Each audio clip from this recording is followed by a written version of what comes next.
ॐ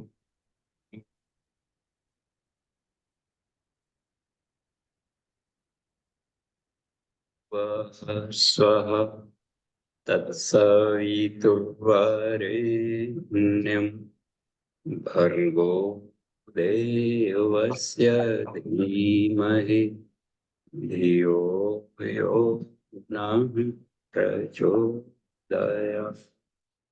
जी प्रणाम। देखिए, आज की कक्षा ये नए सेमेस्टर का ये दूसरा क्लास है। नए सेमेस्टर शुरू हो जाता है नवरात्रि से। नवरात्रि एक एक सेमेस्टर चलता है।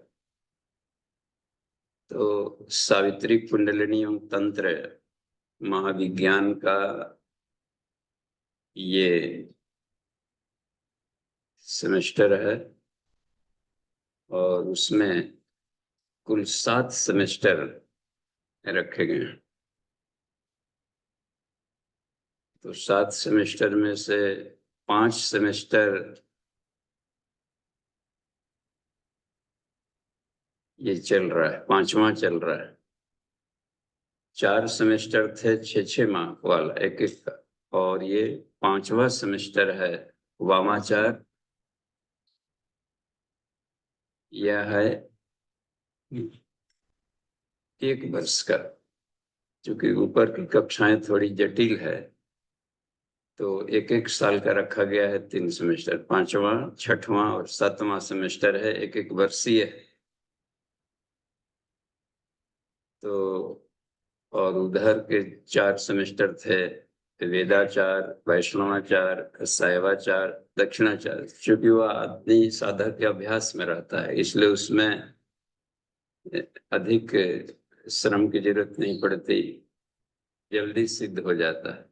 पशवाचार में आता है संसार के ढर्रे में बहने वाला, और ढर्रे से विपरीत दिशा में चलना पड़ता है। क्षुरस्य धारा वाली कक्षा अब शुरू होती है वामाचार से। उसमें उसके लिए पूर्व तैयारी में आता है उत्तिष्ठत जागृत प्राप्य वरा निबद्धता। ये कठोपनिषद का सूत्र का तैयारी वाला क्रम है। हम उठो जागो और श्रेष्ठता को प्राप्त करो। और श्रेष्ठ तत्व एक ही है, परब्रह्म में।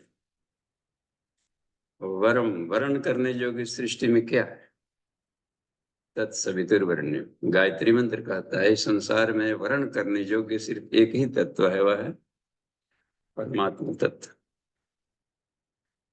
तो उसका एक अंश है, अत्यंत सूक्ष्म अति सूक्ष्म अंश कहिए का एक अंश स्फुलिंग शरीर के भीतर में। क्योंकि वो सर्वव्यापी है और चैतन्य ऊर्जा है, तो साफ जाहिर है कि चाहे जड़ हो या चेतन, हर एक में उनका अंश है। तो ऋषियों ने एक अच्छा विकल्प निकाला। ईश्वर को पाना है तो हम भाग दौड़ क्यों करें? जब हर जगह है तो यहीं से यहीं क्यों न पालें? तो अपने शरीर के भीतर में मानवीय प्रयोगशाला में ढूंढने का उनके लिए बहुत सरल उपाय मिला। और जब भीतर घुस कर देखा तो उसको लगा कि यार इसमें तो सारा ब्रह्मांड की ही एक प्रतिकृति है, सिंबॉलिक आकृति ही सारा लगता है कि बीज रूप में भीतर भरा पड़ा। तो अब उसी को कुरेदने जगाने ब्रह्म विद्या यो शब्द आता है। ब्रह्म ज्ञान, आत्मज्ञान, तत्व ज्ञान, यह सब शरीर के भीतर ही ये सब सीखने पड़ते हैं। और ब्रह्म की चर्चा हम कर भी लें, लेकिन ब्रह्म ज्ञान के नाम पर, अध्यात्म के नाम पर, आत्मा परमात्मा पर प्रवचन हो ही जाए रात दिन एक करके, तो उनके गुणों का सिर्फ बखान कर लेने भर से श्रद्धा उत्पन्न हो सकती। एक लाभ मिलेगा कि ईश्वर की चर्चा हो रही है, सत्संग हो रहा है, तो सत्संग से श्रद्धा उत्पन्न होता है, एक रुझान बनता है ईश्वर को पाने के, एक एक जिज्ञासा उत्पन्न होती है। वो भी बहुत बड़ी बात है कि कम से कम जिज्ञासा तो उत्पन्न हुई, लेकिन अब ढूंढ तलाश कहाँ किया जाए। सवाल तो यह है कि उत्पन्न होगी, हमें जानना चाहिए। तो ढूंढ तलाश के लिए कहा कि अपने भीतर में मानवीय प्रयोगशाला में, तो शरीर के भीतर में परब्रह्म की जो सत्ता है, उसकी महान महत्ता, यानी उसके इम्पोर्टेंस को, उसकी शक्तियों को शरीर के भीतर में ही ढूंढा जाए, देखा जाए, तलाशा जाए, उसको पा लिया जाए। क्योंकि ये सबसे नजदीक है। बाहर किसी जगह जाएंगे तो अनुमति लेना पड़ता है, ये हमको ये करना है, हटिए जी, इसका हमको ढूंढना है सामान। कैसे सीआईडी वाले जाते हैं, तो हड़ो हम आए हैं जांच करने के लिए, अब कहाँ सलाह लेंगे, हो सकता है न जानने दें। तीर्थों में भी भीतर जाने में कितना उसमें लगाना, धक्कम मुक्कम, भीतर भी और भी वेद प्रदीक्षा, बहुत परेशानी, भाड़ा दाड़ा जुटाइए और तंगा टमटम गाड़ी टिकट कटाने, कितना लग रहा है ना, कितना एक जटिल और उपाऊ और एक भारभूत प्रक्रिया है। सब लोग इसमें नहीं सक सकते, बालक नहीं सक सकते, बूढ़े लोगों को तो गुंजाइश ही नहीं, धक्का मुक्की में कहीं पहुंच जाए बिना रिजर्वेशन का चल जाए। तो इस हालत में अब, और पाना सबका उद्देश्य, जन्म ले लिया है तो धरती पर तो हमको साधना करनी ही करनी है, आत्मा को जानना ही जानना है। नहीं जानते थे इसलिए जन्म लेना पड़ा। जान बिना पढ़े बिना जाने, तो अनजाने में ही आदमी कष्ट सहते रहता है। अब जानकारी पानी और सबके लिए जरूरी है क्या बालक, और मृत्यु कभी भी आ सकती है, ये भी एक गजब है, अतिथि कहलाता है। मृत्यु को जीवन का अंतिम तिथि कहा गया है। जीवन अंतिम तिथि, मृत्यु जीवन अंतिम तिथि। मृत्यु जीवन का अंतिम तिथि है। अतिथि मैंने बिना डेट के, बिना सूचना के जो आ जाए, टपक जाए कहीं से, तो हम क्यों इंतजार करेंगे कि बुढ़ापा में जांचेंगे, वो जानेंगे। और कल किसने देखा, अभी हम बोल रहे हैं, अभी भी सांस रुक सकती है। तो बिना एक क्षण गंवाए, अन्ना सा भी आदमी को लग जाना चाहिए। आत्मा वारे ज्ञातव्य, आत्मा वारे ध्यातव्य, श्रोतव्य, मंतव्य। आत्मा ही जानने योग्य है बस। अध्यात्म विद्या विद्या नाम, संसार के सभी तरह की विद्याओं में मैं अध्यात्म विद्या, ये कृष्ण जगत गुरु बोल रहे हैं, समझिए, कृष्णम वंदे जगत गुरु। तो यह बात रहेगी, आत्मा को जानना। जानना है तो अपने से किसी को पूछना ही नहीं, किसी से सलाह नहीं। हाँ, सलाह ले सकते हैं। किससे लेंगे? जिन्होंने ढूंढा है भीतर। अब भीतर ढूंढना है, अब उसमें अब भीतर के अंग अवयव में अब घुस ही नहीं सकते। सारी ज्ञान इंद्रियां बाहर है, आंख देखते हैं बाहर, नट बोल्ट बाहर, गाड़ी मकान ये सब तो कर लिए पुचारा, या शरीर नहा लिए जो बाहर दिखा, अब भीतर दिख ही नहीं रहा। और भीतर में जाना, तो इसलिए यह थोड़ा सा ये परा विद्या कहलाने लगता है। बहिरंग की विद्याओं को अपरा कह दिया और अंतरंग की विद्याओं को परा विद्या कह दी। भीतर तो साफ है कि बाहर जो आंखें देख रही थी बकर बकर इधर उधर, और शटर बंद करना पड़ेगा, गूंगा बहरा अंधा, क्योंकि ये डिस्टर्ब कर रहा था बाहर। भीतर घुसने में ये सब डिस्टर्ब कर रहे थे, तो शटर बंद। अब भीतर घुसने की प्रक्रिया शुरू। इसी के लिए ध्यान, जप वगैरह सब बनाया गया, ये सब क्रियाएं बताई गई। अष्टांग योग पतंजल का इसके लिए बनाया गया। और भी जो उपनिषदों में तरह तरह के उपाय बताए गए भीतर ढूंढने तलाशने को। तप करो। एक को वरुण ने कहा अपने पुत्र को भृगु से कि तप तप करो, बस तप से जान ले। तप क्या करें? ढूंढो, परिश्रम करो, मेहनत करो, ढूंढो, तलाशो, इसको तपस्या करें। ढूंढने की प्रक्रिया में चल पड़ा। ये है तप करो, उसमें बुद्धि लगाओ, मेहनत करो, साधना करो, ये सबको तप कर दिया गया। थोड़ा सा गर्मी का। अब इसमें हम लोग देखें, आत्म साधना में कहा कि यदि पहला काम तो ये करें, तैयारी भीतर घुसना है कि संसार के बहाव में से अपने को, बहने की प्रक्रिया में जब नीचे फिसल रहे थे, बह रहे थे, उसमें से अपने को रोके। संसार में बहने से रोक लेना भी बहुत बड़ा पुरुषार्थ है, ऐसा नहीं है। सब लोग रिश्वत ले रहे, ईमान की कर रहे, एक आदमी नहीं ले रहा, तो समझ कितना बड़ा तपस्वी होगा वो। सब लोग खान पान का संयमी है। ऐसे माहौल में जहाँ जिस घर में ये सब बन रहा है, तरह तरह के वैरायटी, उसमें कोई व्यक्ति, एक भी व्यक्ति निकल गया जो कि बहुत बड़ा है जी, कि कम से कम इस ढर्रे में से अपने आप को बहने से रोके, गिरने से। बहुत बड़ा अंधड़ तूफान में बड़े बड़े पेड़ गिर जाते हैं, जो टिका रह गया महात्मा है, वो साधारण यहीं से शुरू हो जाती है कि हम बहने से पहले रोक अपने को। और गिर रहे थे, अब नीचे बह रहे थे, लसड़ा रहे थे, गिर रहे थे, अपना पुरुषार्थ को रोकना, उसी को तिष्ठा कहा गया। उठो, कहाँ गिरे हो, अब उठाइए हमको, नहीं उठ, नहीं उठो, खुद ही उठना है। अब आगे की यात्रा में अब खुद चलना है। सहारा बैसाखियां गया, इसको फुर्सत है, वो उठाने जाएगा तो उसकी छूट जाएगी गाड़ी। फौज होता है ना, चलना है, झंडा पहुंचाना है, लाइन से सब चल रहे हैं, दो चार सैनिक मर मरा भी गए तो भी पिछला वाला उसको टारगेट दिखता है कि कम से कम ऐसा नहीं कि हम भी यहीं पर खत्म हो जाएं और लक्ष्य पूरा ना मिले। हाँ, जीवन यात्रा में दो साथी भले चल पड़े कि चलिए आत्मा मिलजुल के ढूंढेंगे, इसमें पति पत्नी बन गया, रास्ता में कोई छूट गया तो छूट गया, तो हम भी उस भंवर में न डूब जाएं कि उसके भूख में दर्द में हम भी कदम।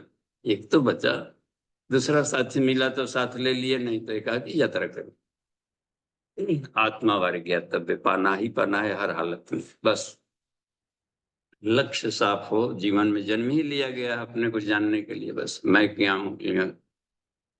और अपने को जान लिए तो समझिए कि जो ढूंढ तलाश चल रही है, सुख सुविधा शांति आनंद, वो सब अथाह समुद्र भरा पड़ा है। जिन जिन लोगों ने बाहर खोजा, सब लोग थके, हार गए, पस्त हुए। जिन लोगों ने भीतर खोजा, सबने पाया, सब मस्त हो गए। वाह, कस्तूरी का मिरग जो फिर सूंघे घास वाली बात ये। क्योंकि संसार शून्य है, दिख रहा है बस ये बादलों के पहाड़ है, बादल का पहाड़, बादल का शेर, बादल का हाथी, आकाश में से ये सब ये दिख रहे हैं। हर क्षण जो बदल रहा है उसकी सत्ता क्या हो सकती है? हर क्षण बदल रहा है। रूम में घुसे या घुस कर आके बैठते समय तक बदल चुका है, घुसने वाला कोई और था, आके बैठा है कोई और। हर क्षण एक नैनो सेकंड में बहाव चल रहा है। तो उत्तिष्ठता यानी लोक प्रवाह में बहने से अपने आप को पहले रोका जाए। बस जागृता, सोचे, रोक लिए तो कि क्यों हम हैं, कहाँ आए हैं, जागना इसको कहता है। सोचो कहाँ से आए हो, क्या करने आए हो, बस तुम्हारा लक्ष्य क्या है, क्यों जन्म लिए, बस कहाँ तक अपनी ये यात्रा पूरी कर ली, अब तक कितना जीवन शेष बचा है, मूल्यांकन कर लिया जाए तो उसको हम पालें। क्या उपाय है? बस उपाय है सहारा वारा नहीं, कोई सहारा वारा, उद्धरेत आत्मना आत्मान। बस कृष्ण ने एक बात कही कि हे अर्जुन, बैसाखियों का सहारा बंद करो, उद्धरेत आत्मान आत्मना, अपने आप ही ढूंढो। बस इसमें कोई हेल्प की बात नहीं है। ठीक है, जहाँ जानकारी मिलेगी तो प्रयास करोगे, जहाँ गैर फंसेगा तो हम छोड़ाएंगे, बता देंगे कि ऐसे पाक किया जा सकता है, गुरु इससे अधिक हेल्प नहीं करेगा। बस तो उसमें अपना चल पड़े। इसे कहते हैं कि जागना माने अब सचेत होना, देखना लक्ष्य को पा लेने के लिए कितना क्या है, यानी अपने भीतर में अब उसकी जानकारियां, कॉन्सेप्ट क्लियर हो, इसको जागना कहता है। जग के जब कंसेप्ट क्लियर हो गया कि ये लक्ष्य है, ये टारगेट तो हम पा, तो इसी के इसमें कह दिया गया है ये। तो आज की जो कक्षा चल पड़ रही है, तो आज कुंडलिनी जागरण से, ये दूसरा, पहला वाला था आध्यात्मिक काम विज्ञान, देखिए पूरे के पूरे सत्र में इन्हीं तीनों को गोल राउंड राउंड गोल गोल घुमाया जाए। एक कक्षा होगी आध्यात्मिक काम विज्ञान, दूसरी कक्षा होगी कुंडलिनी महाविज्ञान का, और तीसरी कक्षा होगी तंत्र महाविज्ञान। इन्हीं को तो आध्यात्मिक काम विज्ञान यानी अपनी काम ऊर्जा को हम आत्म ऊर्जा में कैसे बदल, उससे कैसे जाए, काम ऊर्जा से हम आत्म तत्व को में कैसे दिव्यानंद में बदल दें, विषयानंद को दिव्यानंद में कैसे बदल दें। बस तो ये इसके लिए बहुत जरूरी है वो जानना करना। और दूसरा था कुंडलिनी साइंस, इसको बदलने के लिए भीतर में एक साइंस है, एक कंसेप्ट होता है, उसको कहते हैं कि वो सारी शक्तियां भीतर पड़ी है, सोई हुई पड़ी है, तो कह दिया कुंडलिनी मार के पड़ी। आत्मा को जानना है तो आत्मा को कहाँ है, सोया है। और सोता है तो आदमी थोड़ा सा सिकुड़ गया चादर के भीतर में, जाड़ा पाला में रजाई मिल गया तो उसी में अपना हाथ गोड़ समेट कर पड़ा। तो जो पूरी विराट सत्ता है, अति अतिष्ठत कहा गया। शास्त्र सिद्ध स पुरुष शस्त्राक्ष सहस्रवाद संभूमिगम सर्वतः स्मृत्वा अति अतिष्ठत दशांगुलम। देखिए, अंगुष्ठ मात्र अवस्था में भीतर भी पड़ा। इसका मतलब है कि अणोरणीयान, सूक्ष्म सूक्ष्म भी, महतो महियान, वो अणोरणीयान भी, आत्मा गुहायाम निहितो अस्य जंत हो, इसको गुफा में भीतर बैठा हुआ। तो इसी को कहते हैं कुंडलिनी मार के सोए हुआ आत्मसत्ता, जो जीव सत्ता है, बस इसको। तो अब ये कहा गया कि उसको हम जगा में, जो सोया पड़ा है, कैसे जगेगा? जगने की, जगाने की प्रक्रिया को कुंडलिनी जागरण का, बस इसके जानिए कि आत्म जागरण, आत्म जागरण की साधना को कुंडलिनी जागरण से कह दिया जाता है। इसमें भयभीत हो जाते हैं बहुत लोग, पता नहीं कुंडली के नाम पर कितना लोग डरवा दिया जाता है कि कितना आदमी छूने का नाम नहीं कर। गायत्री महाविद्या है सबसे सरल, इससे सरल साधना इस विश्व ब्रह्मांड नहीं है गायत्री साधना में।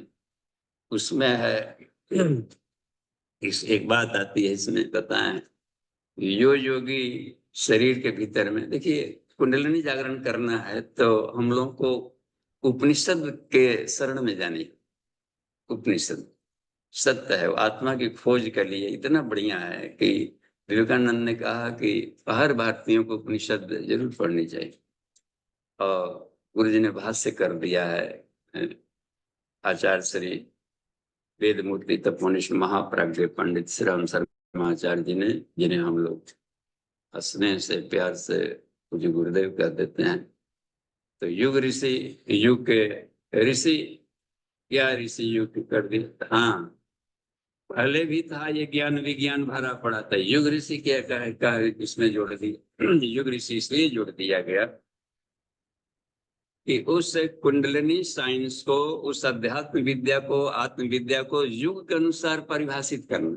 बस आज वैज्ञानिक युग है तो उस अध्यात्म तत्व को वैज्ञानिक पृष्ठभूमि में समझने के लिए एक एक प्रयास करना, और सफल हुए। आज के युग के विद्यार्थियों के अनुसार, लोगों के अनुसार, कि उस चीज को हम वैज्ञानिक पृष्ठभूमि में कैसे समझ। तो वैज्ञानिक पृष्ठभूमि में समझने का मतलब होता है कि जो सूक्ष्म है उसको स्थूल शरीर में, उसके प्रतिबिंब को, क्योंकि जो सूक्ष्म है और स्थूल में भी ईश्वर है, भरा पड़ा है, तो इस स्थूल में किस रूप में है? सूक्ष्म तो मान लीजिए कि नहीं दिख रहा है, निराकार, लेकिन वो साकार में भी है। तो साकार में ढूंढने की प्रक्रिया तो विज्ञान कर सकता है, क्योंकि साकार को ही मोड़ रहा है, निचोड़ रहा है, कर रहा है इसमें से। तो इसके भीतर में कैसे ढूंढा जाए, इसको कहते हैं वैज्ञानिक अध्यात्म या अध्यात्म विज्ञान। तो एक शैली दिया है, पहले भी ऋषियों ने प्रयास किया था। जैसे श्रृंगी ऋषि जो रहे हैं वो इसके सिरमौर थे कभी, और भी इसमें थे, भृगु हुए हैं ये सब लोग, या याज्ञवल्क्य ऋषि, खदान भरा पड़ा है जो भीतर के तत्वों को जगह। अथर्वा ऋषि सबसे पहले हुए। अथर्ववेद में आता है अष्ट चक्र नौ द्वारा देवानापुरी, शरीर के भीतर में देखा। अरे ये तो अयोध्या नगरी है। हम लोग समझ रहे थे कि बात बात में तो ये रोग दुख आक्रमण कर दिया, नहीं, ये कीटाणु चोर उचकते होते हैं ना, ये सब, ये भीतर नहीं जा सकते। अयोध्या शरीर में को किसी भी तरीके से, कि कोई भी बम्बार्डिंग युद्ध से कोई चाहे कि युद्ध से भी जीत लें, कौन युद्ध करने वाला है? यही 2400 तत्वों से जो संसार बने हुए हैं, यही सब युद्ध करते रहते हैं, बराबर बम्बार्डिंग शरीर पर करेंगे, क्योंकि उसके शत्रु भीतर भी घुस गए हैं ना, उन्हीं से शरीर भी बना। अब इसलिए उनको इन्वेडिंग प्रोसेस, उसकी काम लाइक होता है इन्वेडिंग, मैंने भीतर घुस जाता है कीटाणु, क्योंकि बाहर से खाना ही खाना है, भोजन खाना ही है, पानी पीना ही है, बाहर से ले रहे, और उसमें चोर दरवाजे से कुछ कीटाणु घुस जाएंगे। अब ढूंढते रहिए कहाँ पर, इसमें आकर वो खून चूसेंगे, ये सब करेंगे, तो जर्जर मकान को बना देंगे। तो बेचारा भीतर पड़ा हुआ मालिक को थोड़ा असुविधा होती जर्जर गाड़ी पर को चलाने में। तो इसलिए इसमें तो ऋषियों ने एक काम किया, याज्ञवल्क्य ऋषि थे, अथर्वा सबसे पहले मनाते हैं, ऋषियों में भी श्रेष्ठ अथर्वा ऋषि है मानस पुत्र में। तो उन्होंने लिख दिया कि अष्टचक्र है, इसमें है 9 दरवाजे, देवताओं की नगरी है, यानी 33 कोटि देवता भीतर ही भीतर है, रीढ़ की हड्डियां हैं, 33 वर्टिब्री है उसमें। तो वो 33 कोटि देवताओं जैसा दिव्य तेज रख, वो आयरन चेस्ट है सब एक में, हड्डी के भीतर में, खोल के भीतर में भीतर एक पड़ी है, पूरा खोपड़ी में सब देवताओं का एक कही के राजपाट है पूरा। ये ऑफिस काम करता है शरीर, गजब। और भी उनके इस फील्ड में ढेर सारे चक्र हैं, उपचक्र हैं, गैंग्लियंस है, उपत्तिकाएं हैं, पूरा एक नेटवर्किंग है पूरा भीतर में पड़ा हुआ। तो ये है शरीर के भीतर में उनकी पूरा का पूरा एक साम्राज्य है, इसको भली भांति जाना जाए। और तस्याम हिरण्य कोशा, इसमें कहा कि कुछ चमकीले कोष भी हैं। तो उपनिषदों में वेदों का सार उपनिषद है, उसमें लिया गया है, तो उपनिषदों में ये सारी बात यहाँ ही है आत्मा को जानने के लिए। तो कुंडलिनी जागरण यदि करना ही करना है तो 3 आपको उपनिषदों में बहुत हेल्पफुल है, वो हमें पढ़नी चाहिए बार बार, 100 बार 1000 बार पढ़ कर उसको, और उसको प्रैक्टिकल करना है बस। और उसमें है कि योग कुंडलिनी उपनिषद, योग कुंडलिनी उपनिषद, बस, यानी कुंडलिनी को जागरण के लिए योग विज्ञान, योग कुंडली उपनिषद बहुत कमाल का, इतना है कि उसको प्रैक्टिकल करते मजा आ जाता। और उसके सटे है साधना खंड में मिलेगा सब उपनिषद, 108 उपनिषद में, योग कुंडली उपनिषद, योग चूड़ामणि उपनिषद। देखिए सभी तरह के योगों में चूड़ामणि मुकुट, इतना कॉन्सेप्ट उसमें साफ है कि कहीं भटकाव नहीं है उसका। अन्य जगह में ये नाड़ी यहाँ जाते वो जाते, कहीं बिखराव मिलेगा, लेकिन इसमें कोई कहीं बिखराव नहीं। और सीधा सीधी बात कही गई कि 72,000 नाड़ियों में से 10 चुन लिए बस। बस रंगमहल के 10 दरवाजे, न जाने कौन सी खिड़की खुली थी। इसका मतलब है कि खिड़की खुली थी जीवात्मा को, चोर को भागने वाला। उसमें कहा कि एक ही राजपथ है आत्मा का, उसके अलावे सारे दरवाजों को बंद करना पड़ता है। लेकिन भागे नहीं, कोई चूहा घुस जाता है कि भाग पकड़ो, भाग नहीं, ये पकड़ना। तो इस पिंजड़े के दरवाजे जो नहीं, दरवाजों को बंद करने को ही संयम कहा है, इसमें से भाग मत जाए, लायन इसमें कैदियों को, इधर उधर मन भाग रहा था तो उसके लिए दरवाजा बंद करने के लिए सब है। जब ध्यान त्राटक रखा गया कि भागने न पाए इसमें से, उसमें अपने रह गए इसमें। तो 10 ही नाड़ियां उसमें मुंह का, कहीं कहीं 14 मुंह का है, तो 14 के लिए फिर आपको भटकना पड़ेगा कि रीढ़ की हड्डियों में ही कौन बाएं है दाएं है, फिर दिमाग उलझन पड़ेगा। दिमाग को एकदम सपाट रास्ता चाहिए, सरल, वो मिलता है योग चूड़ामणि उपनिषद में। और क्रियाएं भी इतना कमाल किया है कि उसमें सब मिलेगा आपको। हम आज देखिए, आज प्रैक्टिकल के मूड में हो जाइए, इसलिए हम प्रैक्टिकल कराएंगे थोड़ा सा कि ये उसमें जो क्रियाएं बताई गई है, तो और इसी को प्रैक्टिस डेली किया जाए तो पाएंगे कि कायाकल्प हो रहा है, साधक का कायाकल्प शुरू हो जाता है, धीरे धीरे अपना रूप बदलने लगेगा, धीरे धीरे लगेगा पता नहीं कहाँ से देवत्व आ रहा है भीतर में। भीतर सब दबे पड़े हैं, बाहर से नहीं आते हैं देवता। 5 कोश ही उसमें बताया गया है कि जो योगी अपने शरीर के भीतर में ये 5 कोशों को नहीं देख पाता, 6 चक्रों को नहीं देख पाता, और तीनों इन ग्रंथियों जो है लक्ष्यों को, उन पर ब्रह्मा विष्णु रुद्र ग्रंथि को नहीं देख पाता, उसके लिए आत्मा को पाना दुर्लभ, बस, क्योंकि भीतर ही है, यही इसमें सब रखे पड़े, इन्हीं को साधना पड़ता है। इसको कुल 14 हो गए, 6 चक्र हो गया, 5 कोश हो गए, 6 5 11, और 3 ग्रंथियां हो गई बड़ी। इन्हीं 14 को 14 रत्न कहा है पूज्य गुरुदेव ने। और इसी को सावित्री कुंडलिनी तंत्र में है, एक तंत्र, एक सिस्टम है, इसको हम आत्म जागरण कर लें, काहे का कर लें, पदार्थ पर अपना नियंत्रण, पदार्थ की शक्ति हम पर भारी ना पड़े, हम भारी पड़े संसार पर, ये बात रहती है। इस साधक का है आत्म चेतना भारी पड़े, तब संसार में तेन त्यक्ते न भुंजिता का मजा आएगा। त्याग पूर्वक भुक्ति, जिसको कहा श्री अरविंदो ने, भुक्ति का आनंद, या तेना, तेना की अवस्था आएगी तब तक तेना भुजी। फंसा हुआ आदमी, उसमें कैद में वाला आदमी कहाँ से बाहर निकलेगा, खुद खूंटे में फंसा पड़ा। तो मुक्त अवस्था का, इसको जीवन मुक्त कह देते हैं, जीवन मुक्त विदेह। इस अवस्था से ही संसार को पाने की बात है। तेना त्यक तेना भुजी, जीवन मुक्त अवस्था पहले बने, उसके बाद में और लिविंग, इसका इंजॉय ले। तो कहीं कहीं बकरियां बकरियां बांधी रहती है चरने के लिए, तो उसमें देखते हैं कि वो खूंटा गाड़ के और उसमें एक रस्सी बांध देता है कि तुम चरो, चरने की छूट है, मुंह में जाब नहीं लगाया। लेकिन ये खास एरिया में गोल गोल रस्सी घूमती। तो जिनका खूंटे से बंधा हुआ है, संसार के किसी भी विषयों के खूंटे से बंधे हैं, विषय सब खूंटे हैं बंधे हुए, तो उस वो साधक एक ही विषय, अब उसको वह गोल गोल घुमाते रहे। तो ये इन इन साधनाओं में ये सरल पड़ जाता है। तो देखिए, ये हम लोग उसमें देखें तो तीन ही चीजों पर हमें कमांड कर लेंगे इसी को। अच्छा, और भी है इसमें एक और भी बात आएगी कि 5 कोष, 6 चक्र और 3 ग्रंथि।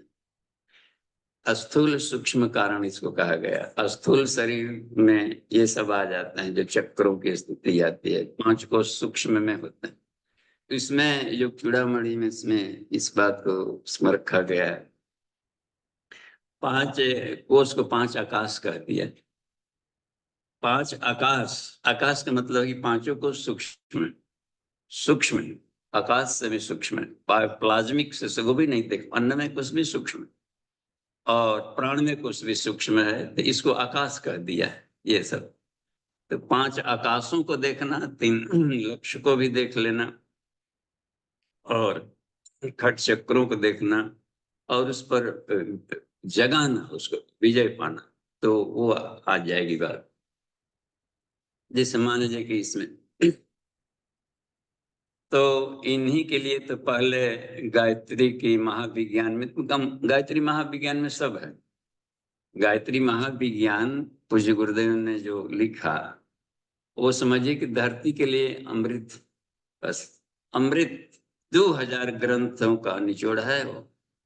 अब एक 2000 ग्रंथ कहाँ आज के युग में मिलेगा ना मिलेगा, कुछ आप कैसे पता लगे, ढूंढे, लाइब्रेरी भरेगी, कौन सा पढ़े ना पढ़े, एक एक ला दिया। शहद, पुदीना का अर्क, मधुमक्खियों में फूलों का अर्क ला दिया, मधु। तो यह काम करता है ऋषि कि आने वाली जो पीढ़ियां अभी चल रही है उनके लिए कुछ काम सरल करना है। ऋषि यही काम करता है, सरलीकरण करता है कि अकेले कष्ट सहेगा, रात दिन एक कर देगा, शरीर खपा डालेगा, उसको न बाल बनाने की फुर्सत है। तो इसका मतलब है कि इतने तल्लीन हो गए होंगे सब खोज में, किनके लिए, अपने वंशजों के लिए। देखिए, ये उनके वो मिल जाए, धन दौलत जमा करने के पीछे वो लोग नहीं पड़े ऋषि, आत्मा की खोज में जो लक्ष्य है जीवन का, उसमें हम लोग क्या हेल्प कर सकते हैं।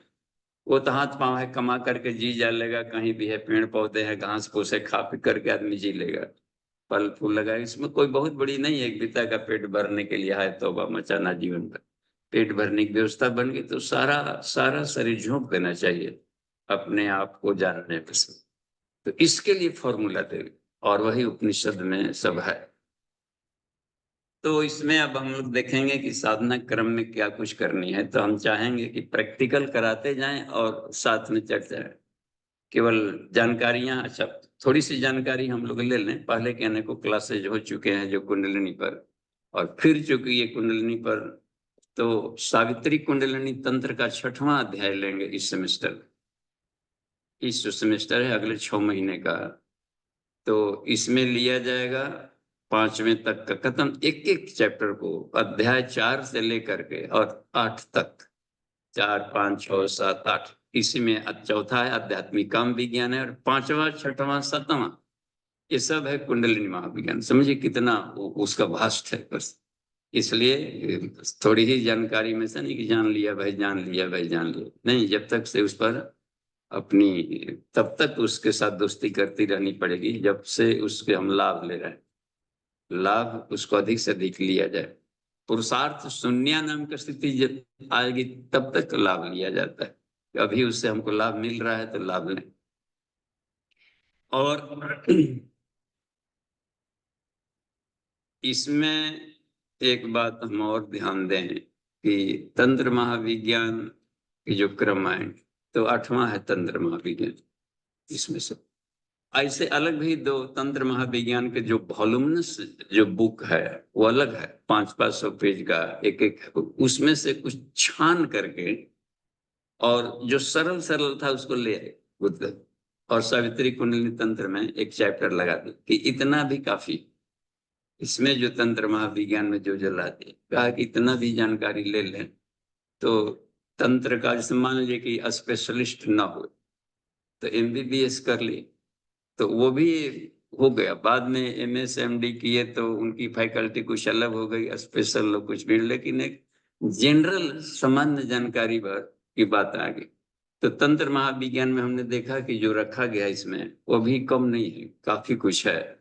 क्योंकि पीछे हेल्प कर जाता है, पिछला जो अपना पंचकोश साधना है, आध्यात्मिक काम विज्ञान है, फिर उसको वो तंत्र साधना है कि अधिक से बहुत अधिक की फिर जरूरत नहीं पड़ती। सदा सदा सा लगता है कि आधा से अधिक तो पचा लिए, फिर थोड़ी सी बात उसमें रह जाएगी। इतना आभा मंडल उजला हो जाता है कि कोई भी काला जादू वाला हो नाक रगड़ जाए साधक पर प्रहार नहीं कर सकता। उसका कृत्याघात साधक के आभा मंडल से टकराएगा, उसको ब्लस कर डालेगा बस। प्रहलाद को कोई मंत्र जप नहीं करना पड़ा था, बस सीधे शुक्राचार्य द्वारा भेजे गए भी कृत्याघात सारे मर जाते थे। अरे देखते हैं ऊपर आत्मा में रमण करता था। तो वो साधक जब विज्ञान में कोष में जाता है तो आत्मा में रमण करने लगता है। विज्ञान में कोष में जाने वाले को संसार कुछ नहीं कर सकता, कुछ भी नहीं बिगाड़ पाएगा। न ग्रह नक्षत्र वास्तु विज्ञान, न कोई आदमी का डर भय, न रोग दुख, उसका कुछ नहीं बिगाड़ता। तो ये बहुत जरूरी है कि हम उस स्टेज तक जाएं। तो इन चक्रों में थोड़ी जानकारी हम बता लें कि ये तो 6 चक्रों में फिर से हम लोग देखें कि चक्रों का स्थिति क्या है। क्योंकि तीनों में बताया, जो कुंडली उपनिषद में भी बताया है, चूड़ामणि में भी है, योगराज उपनिषद में भी है कि पहले चक्रों की जानकारी लें। तो रीढ़ के हड्डी के भीतर में सुषुम्ना, रीढ़ की हड्डी केवल ऐसी ठोस नहीं है, वो भीतर खोखला है, देखते होंगे उसमें। और उसमें मस्तिष्क का स्पाइनल कॉर्ड गया है भीतर, कॉर्ड।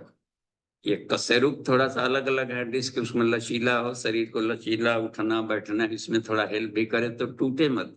ऐसा कुछ बनाया गया है कि वो सीधा रहता तो टूट जाता, तो लचीला होते हुए भी वो न टूटे, ऐसा कुछ बनावट है शरीर में, सॉफ्ट।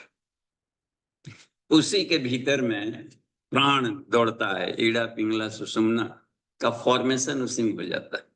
मुख्य प्राण मस्तिष्क से, जैसे आदमी एक चुंबक है तो नॉर्थ पोल हो जाता है, ये सहस्रार एक चक्र है, ये मस्तिष्क मान लीजिए, जो जो विज्ञान की भाषा में हम लोग सेरिब्रम कहेंगे, ऊपर वाला, इसको नॉर्थ पोल कहेंगे।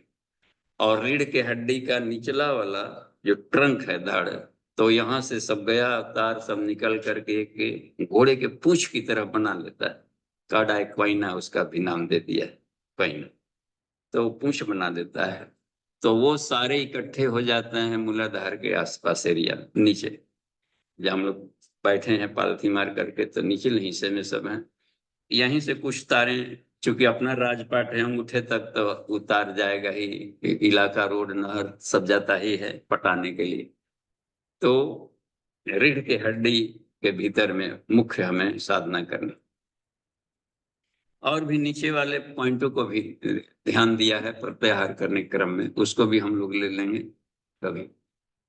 तो अब देखें, ऊपर से नीचे, नीचे से ऊपर क्रम में जाए। यहाँ से नॉर्थ से प्राण गया नीचे क्रम में, कौन कौन मिलेंगे इसमें चक्रों में मिलेंगे। तो बाहर तो एक ही है मुख्य प्राण, लेकिन भीतर जाता है तो डाइपोल में बदल जाता है, बायां हिस्से वाला ठंडा और दायां हिस्से वाला गर्म, ऐसे रूप में वो प्राण का प्लस माइनस बन जाता है।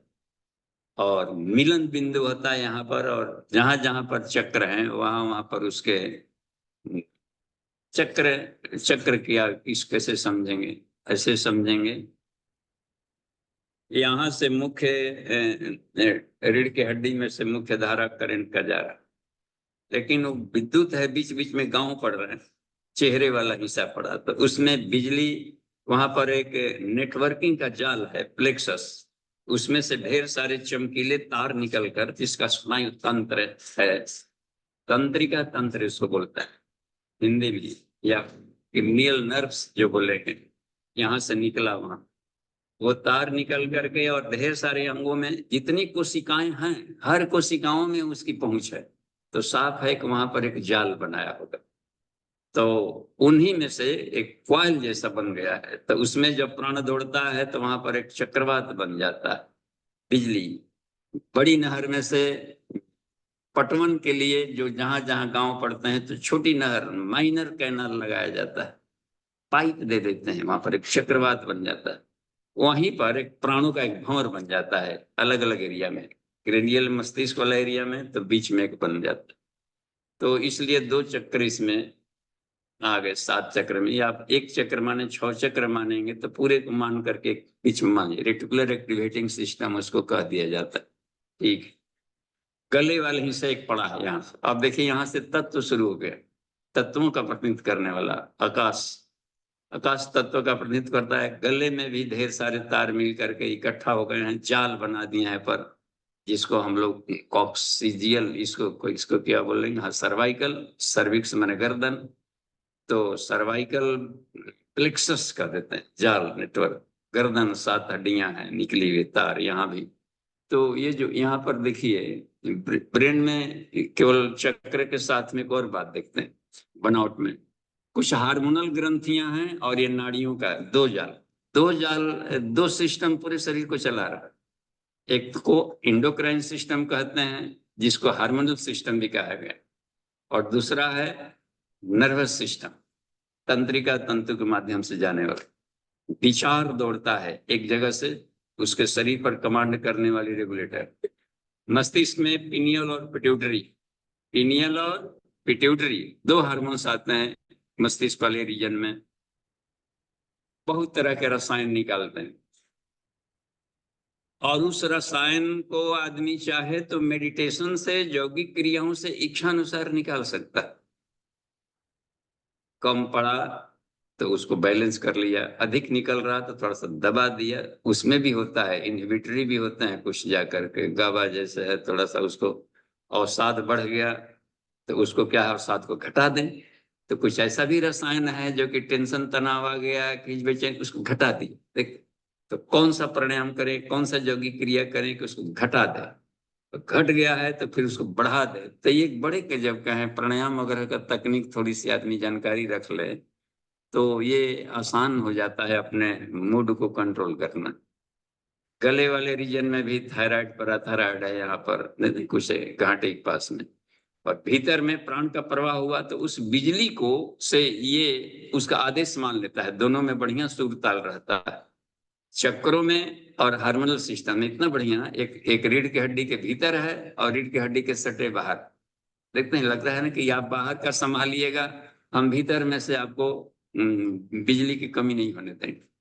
बाहर से तार नेटवर्किंग है, पंखा वगैरह सब है, बाहर सारे काम कर, भीतर से सप्लाई जा रहा है प्राण का हर जगह, तो बिजली की जरूरत पड़े तो बिजली की, इस बिजली से की बात मान लेगा, दवाइयों की बात नहीं मानता है लोग बाहर का, इसलिए दिक्कत पड़ती है कि दवा अब बाहर से बूंद बूंद ले भी ले कहीं से, तो वो कोई उपचार नहीं कहलाया, प्रॉब्लम भी, दवाइयों का प्रॉब्लम भी, बाहर के जगत का प्रॉब्लम भी, और भीतर वाली एक व्यवस्था थी, जब सारा संसार भीतर है तो रोग दुख है, तो दवाई का दुकान भी भीतर होगा, तो वही दवाई का दुकान है, ऑटोनोमस नर्वस सिस्टम, वो दवाई का दुकान है, और हार्मोनल सिस्टम दवाई की दुकान है, और उसी में ढेर सारी रसायन निकल रहे हैं, बिजली निकल रहा है, तो उस बिजली के भी नाम अलग अलग कर दिया है ऋषियों ने। मस्तिष्क वाले में था रेटिकुलर एक्टिवेटिंग तब्यान, और धनंजय नामक प्राण को 2 भाग में बांट दिया, फंक्शन के आधार पर क्रियाकलाप करता है अपना, चार देता है, आध्यात्मिक है, एक शारीरिक लाभ देता है। हार्मोनल सिस्टम में पिनियल ग्लैंड को आध्यात्मिक कह दिया जाता है, तो इसको शारीरिक कह दिया जाता है पिट्यूटरी को। और मास्टर ग्लैंड भी कह दिया जाता है, क्योंकि बाकी सारे हार्मोन्स पर कमांड भी करता है। कुछ ऐसा रसायन निकलता है कि उसको जाकर के एक्टिवेट करेगा, मोटिवेट करेगा कि देखो जी यहाँ पर जाए, तुमको ये काम करना है, आदेश कमांड में रख लेता है। गले के पास भी देखिए, वहां से भी कुछ रसायन निकलता है कि थायराइड को भी एक्टिवेट करने वाला। तो थायराइड, पैराथायराइड, यहाँ एक कैल्शियम फास्फेट्स का रेगुलेटर है, करता है काम, रसायन ऐसा निकलेगा। और दूसरा है शरीर के जितना भी मेटाबॉलिक सिस्टम है, जो खाना खाए कैसे टूटेगा, पचेगा, पचेगा रस बनेगा, जो ये सब पर वो कमांड करता है। पूरा चया पचाए, दो भी भीतर में गया तो उसको पूरे शरीर के सिस्टम का यहीं पर है सब कंट्रोलर। और वो सिस्टम गड़बड़ा गया है तो देखिए दिक्कत है। उत्तेजित हो गया तो भी दिक्कत है, सुस्त है तो भी दिक्कत। बैलेंस रहना चाहिए। पैराथायराइड वगैरह कह दिया कि जहां उत्तेजित हो गया तो इतना कैल्शियम निकालने लगता है कि हड्डियों को भुरभुरा कर देगा। और दूसरी बात है कि किडनी वगैरह में भी पत्थरी, जहां तहां पत्थरी हो जाएगा। हम लोग सोचते हैं कि टमाटर खा लिया, क्या खा लिया, और भीतर से एक बूंद रसायन ऐसा है कि हड्डियों में से ही कैल्शियम निकाल देगा, बाहर से ना खाए तो भी निकाल देगा। गजब गजब का है। और भुरभुरा कर देगा, कहीं इकट्ठा करके पत्थरी पत्थरा बना देगा। इसमें लिखते हैं गुरुदेव की, वो उसमें गुरुदेव वगैरह की पथरी वगैरह सब वो तैयार कर देता है। तो न आक्रामक बने न सुस्त रहे। सुस्त रहा तो महाआलसी हो गया। और जहां अधिक उत्तेजित है, अब उसको बेचैनी आ गई, अब वो अशांत पक पक करते चल रहा है। ये सब दोनों ही हालत खराब है, दोनों बुखार है, जड़हिया बुखार है, गर्म का बुखार। बैलेंस को ही समत्वम योग उचित है, बैलेंस को योगा कर दिया। वाह, कमाल की बात है। गरम मूड वाला बने न नरम मूड वाला रहे, नॉर्मल मूड का रहे कि जब जरूरत पड़ी तब तो ऐसा कर ले। वाह। तो कहाँ पर हमें ये बुद्धि ने अच्छे शब्दों का प्रयोग किया। सम्यक विचार, सम्यक दृष्टि, सम्यक भाव, ये एक संतुलन इसमें रह गई। तो और भी देखिए, छाती वाले एरिया में कोई रोग दुख हो रहा हो किसी भी तरह का, तो यहाँ भी थाइमस एक ग्लैंड भी बन जाता है एंडोक्राइन का, थाइमोसिन भी निकाल देता है। उसके सब रसायनों के अलग अलग नाम है, कितना याद रखा जाए। अतने इतना ही मान लिया जाए कि उसमें एक रस निकलता है, एक ऐसा रसायन निकलता है लिक्विड फॉर्म में, जो कि चमत्कार कर देता है, रोग को हटा देता है। अब किसान भाई कितना याद रखेंगे कि कहाँ थाइमोसिन है, पैराथर्मोन है, थर्मोन है, तो इधर पिनियल, सेरोटोनिन, मेलाटोनिन। इतना समझा जा सकता है किसानों के लिए कि दो प्रकार का ऐसा रस निकालता है अंगूर का दाना, कि एक कह देता है कि कब सोना है, जगना है। कुछ आदमी टाइम से आदमी बना लेना कि हम 4 बजे उठेंगे, 4 बजे उठेंगे, अलार्म देकर उठने लगा, तो बाद में क्या करता है भीतर वाला, अपने आप ही उठाने लगा शुरू कर देता है। जिसे लग रहा है कि भीतर में कोई ऐसा है, मालिक बैठा था, चौकीदार, वो समझ लिया कि मालिक को इतना बजे जगना होता है, अब बिना घड़ी को भी उठाने लगता है। इसको बोलते हैं सर्कैंडियन सिस्टम। एक बात, तो वो सब रसायनों का काम रहता है, सब वो संदेश वाहक हैं, सब निकालते हैं मस्तिष्क में और शरीर के एरिया में भी काम करने वाले विषयों पर। तो उस तरीके से आ गया। ड्यूटरी वाला भी निकाल देता है आनंद का रस, प्रेम का रस, और ये है तनाव का रस। ये सब वो सब रसायन है। तो वो सब निकालते हैं कि बड़ा मस्ती में झूम रहे हैं। ये तो झूम रहा है तो भीतर में कोई एक रस निकल रहा है उसका, और वो रस निकालने वाला है, तो उसी रस को ही स्नायु रसायन कहते हैं। विज्ञान में कोर्स में जिसको स्नायु रसायन कहा गया। हार्मोन्स अपना निकालते हैं। देखना है तो नेट खोल लेंगे, गूगल में जाएंगे कि पिट्यूटरी ग्लैंड कौन कौन से रसायन निकालता है। इतना देने के फंक्शन सब दे दिया गया। हमें इतना जाने कि वह शरीर को स्वस्थ रखने वाला, काम वासना पर नियंत्रण करने वाला, और आदमी को पूरे के पूरे सिस्टम पर कमांड करने वाला एक है तत्व निकालना है रसायन। सभी तरह के ज्ञान विज्ञान को एक कमांड कर लेता है। ईश्वरीय चेतना को, ईश्वर का दर्शन कराने वाला भी वो रस निकालता है। पिट्यूटरी वाले से बहुत कमाल का है सब चीजें। और हमें एक इस प्रकृति में एक लयात्मक गति सब ले जाते हैं। गले में भी हो गया, छाती के पास है थाइमोसिन, उसमें निकाल लेता है। एक रसायन का नाम बता दिया है वैज्ञानिकों ने। वह क्या कर लेता है कि वो शरीर से कोई भी कीटाणु आता है, लड़ने की हिम्मत देता है। अब देखिए, प्राणायाम कर लेंगे, फेफड़े में ब्लडर की तरह फुला लेंगे और कुंभक कर लेंगे, तो वो जा करके या जाकर उसको छूता है, ये वहां पर हाथ तो ले नहीं सकते, मसाज कर देते हैं भाई जगह हो तो नहीं। अब भीतर के ही अंग से, भीतर के ही अंगों को मसाज कराना, तो इसमें प्राणायाम काम आता है, मुद्रा बंद काम आते हैं यौगिक क्रिया कि जिस एरिया का है यहाँ पर दिक्कत पड़े तो जालंधर बंद कर लिए, तो इसमें थोड़ा सा मसाज हो गया। तो ये बात बनी। फेफड़े वाले है तो फेफड़े से काम ले लिया, तो वहां के थाइमस ग्लैंड को वो थोड़ा थोड़ा थपकी दे दे करके जगा लेता है। और बड़ी कमाल के सब साधनाओं को खोजा होगा ऋषियों ने लंबे समय। पेट के भी हिस्से में देखे हैं, और वो पेट के हिस्से में क्या बात बनती है, तो पैंक्रियाज है पेट के ठीक सटे नीचे की घुमावदार नली पर, उसी में फंसा हुआ है पैंक्रियाज का। वो उसमें यदि गड़बड़ी आ गई तो आदमी को डायबिटीज जैसे बीमारी हो रही है, इंसुलिन हार्मोन से नहीं निकाल रहा है बेचारा, रोज फूल गया है कि कैसे दिक्कत आ गई, तो उसके भीतर में दिक्कत पड़ रही है। तो अब है कि बाहर के दवाई लें या थोड़ा सा सांस चल रही है तो उसको हम जिंदा कर दें, फिर से जिंदा हो सकता है। शरीर के भीतर में लिखते हैं पूज्य गुरुदेव की 100 वर्ष की आयु तक सवाल ही नहीं है कि उल गड़बड़ा है। हमने उसको केयर करना बंद कर दिया है तो सब मुरझा गए ये सब। जब पौधे लगे हुए हैं तो रोज सिंचन करना पड़ता है, थोड़ा थोड़ा योगा हर कोई को करना ही पड़ेगा। और आज के युग में बिना योगा के नहीं जी सकते, क्योंकि पृथ्वी तत्व प्रधान है। शरीर में आलस आने लगेगा, ना कुछ करेंगे तो जंग लगेगा और भारी हो जाएगा, फिर चला फिरा नहीं जाएगा। तो अन्य युगों में अन्य तत्व रहते थे तो काम चल जाता था कि चलिए थोड़ा शारीरिक कम भी कर लिया तो उधर योगी ध्यान लगा रहे थे, तो अभी नहीं चलेगा काम। अभी तो आलस आ जाएगा, और जहाँ 7 घंटा 8 घंटा में नींद पूरा हो गया, जहाँ इससे अधिक सोए अब शरीर में जंग लगना शुरू हो जाएगा। गजब का है, कमाल का तरीका। तो ये हो गई, जहां किसी चीज को चस्का लगा दिए, खा रहे हैं स्वाद मिल गया, अब वो स्वाद जकड़ लेगा। अब फिर स्वाद के चलते अपने इसका स्वास्थ्य भी खराब हो रहा है, लग रहा है कि हम नशा खा रहा है, लेकिन नशा साधक को खून धीरे धीरे चूसते रहता है, खोखला बना के रख देता है। काम वासना पर अच्छा है, उत्तेजना आ गई, उमंग आ गया कि तारे तोड़ डालेंगे, इसके लिए है प्रेमी प्रेमिका का ये। तो ये उल्लास होना अच्छी चीज है, उमंग है, हौसले बढ़ गया, संसार में और भी कोई काम कर लेना है, वाह इतना सुंदर है, ये नहीं है हमको तो धनी बनना ही बनना है, इस काम को कर ही डालना है, सारा खेत को कोड़ कर इस पूरे के पूरे फसल लगा देना, ये करना है, ये इंद्रप्रस्थ बना देना है उस बंजर जमीन को। ये सब भी काम ऊर्जा है कि काम आती है। संसार की सभी तरह की कामनाओं को पूरा करने वाला एक बिजली का हाई वोल्टेज का प्राण शक्ति है काम ऊर्जा। अब उधर लग गए तो अब ये काम ऊर्जा को इधर भी लगावें, थोड़ा सा लगा लिया जाए कि ये सर्वाइवल के लिए है जरूरी, लेकिन उसी वही ऊर्जा ज्ञान को भी पाने में कोई काम आएगा, आत्मा को भी जानने में वही ऊर्जा काम आएगी।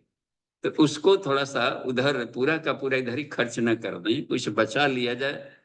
तो कोशिश तो ये किया जाए कि 25% में ही इधर का काम चल जाए, और बाकी 75% लगा दिया जाए ऊर्जा को, क्योंकि ऊपर चढ़ने में भीतर बहुत जरूरत पड़ती है काम ऊर्जा का रूपांतरण करने में, अपने आप को निरोग बनाने में, मन को एकदम शानदार बनाने में, आत्मा को चमकाने में इधर लगा दिया जाए तो मजा आ जाता है चक्रुंग जागरण में। तो ठीक है।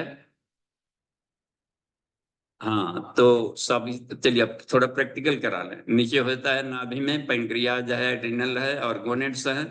और कैसे जगता है तो उसमें बता दिया गया है कि देखिए योग चूड़ामणि में 2 आसन दिए गए हैं मुख्य में, उसमें एक सिद्धासन दिया है, पद्मासन दिया है, और इसमें भी दे दिया गया है। तो सिद्धासन इसमें भी दिया है योग कुंडली उपनिषद में। तो थोड़ा सा प्रैक्टिकल करिए, क्योंकि हम समय देख रहे हैं कि तेजी से भाग रहा है, तो 8 मिनट कर लीजिए। तो थोड़ा सा देखिए, हम भी थोड़ा एक झुका लेते हैं, ये आया दूर से, थोड़ा हो जाएंगे तो दिखेगा कि नहीं, ये नहीं दिख रहा है, थोड़ा सा और ऊपर कर ले।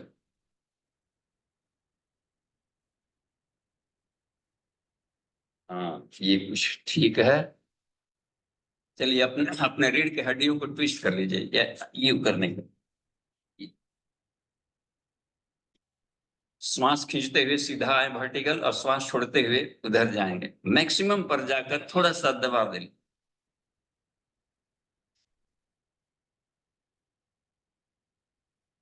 कम से कम 3 सेकंड रुके पोस्चर में, फिर बैक हो जाए।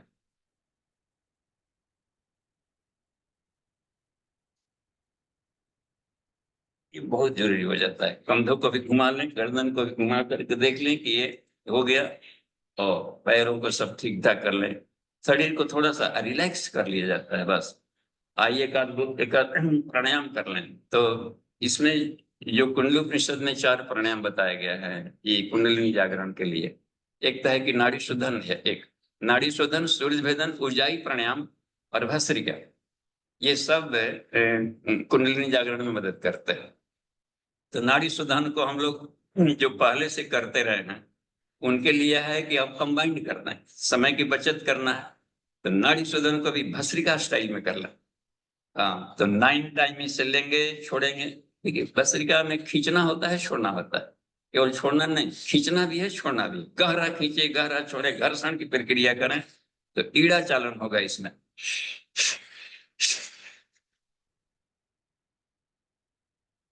9 टाइम किया जाए और बिल्कुल बाहर निकाल कर रोक लें।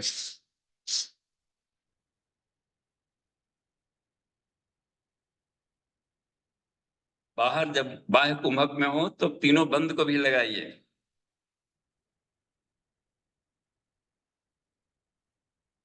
बंद ढीला करें, इसी नोस्ट्रिल से खींचें,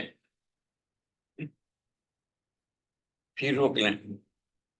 इसमें हम क्या करें कि जब भीतर रोके रहें तो शक्ति चालनी मुद्रा को भी प्रैक्टिकल कर डालें। अब 2 in 1 3 in 1 होता है ना, कंबाइंड कर लें सब, तो उसकी पोटेंसी बढ़ जाएगी, अलग अलग करने की जरूरत नहीं पड़ेगी।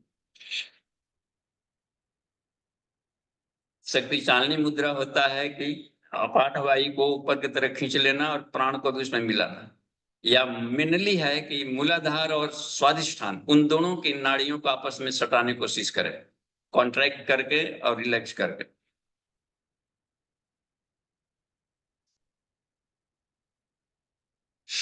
उसी नोस्ट्रिल से निकाल दी, फिर राइट से शुरू कर दें।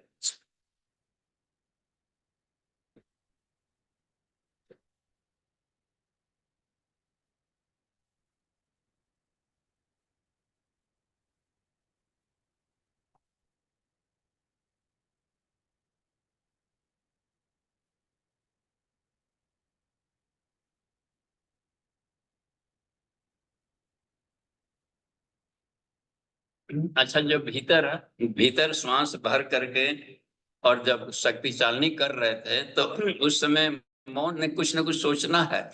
क्या सोचना है कि पहले सारे फिजिकल बॉडी को हम क्लीनिंग कर रहे हैं, पंप करके हवा भर के, प्राण भर भर के उसमें क्या कर रहे हैं कि जैसे ही कॉन्ट्रैक्ट किए तो इसका मतलब है कि वहां से प्राण बाहर की तरफ प्रोजेक्ट किए, फेंकना वहां से। तो इस ऊर्जा को खींचा गया है तो प्राण चक्रों में भरता है, प्राण चक्रों में स्टोर्ड होता है। वहां से फिर जाकर पंप किए तो फील्ड में जाकर के भरना शुरू। तो शरीर के जितने सिस्टम है, अपना नर्वस सिस्टम है, मस्कुलर बॉडी है, सर्कुलेटरी बॉडी है, ट्यूबुलर बॉडी है, इम्यून बॉडी है, सबको इनलाइटेड कर रहे हैं। सोचा जाए कि खंगाला जा रहा है, उसमें से प्राण भरा जा रहा है, चमक बढ़ाई जा रही है शरीर में। तो ये रहे, दोनों नोस्ट्रिल से कर लें सुषुम्ना की सफाई के लिए।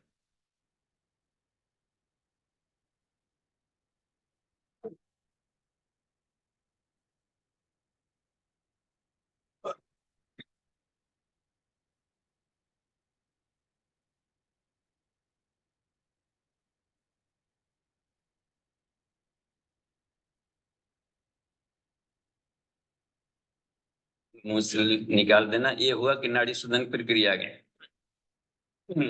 दो एक बार कर लें हम लोग उज्जाई प्राणायाम। ब्रीद आउट करके बाहर सांस को रोक दें, महा बन जाए, फिर मन ढीला करके, और जब श्वास खींचे तो गर्दन जालंधर बंद लगाए हुए तो कुछ घर्षण की आवाज आवे, गूंज ऐसा।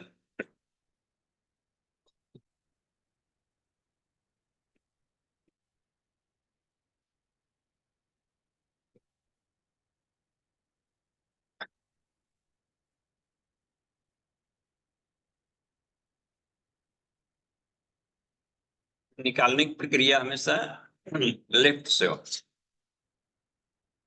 तो देखिए कफ में कहीं भी फेफड़े में इन्फेक्शन होगा थोड़ा सा भी तो खांसी आएगी।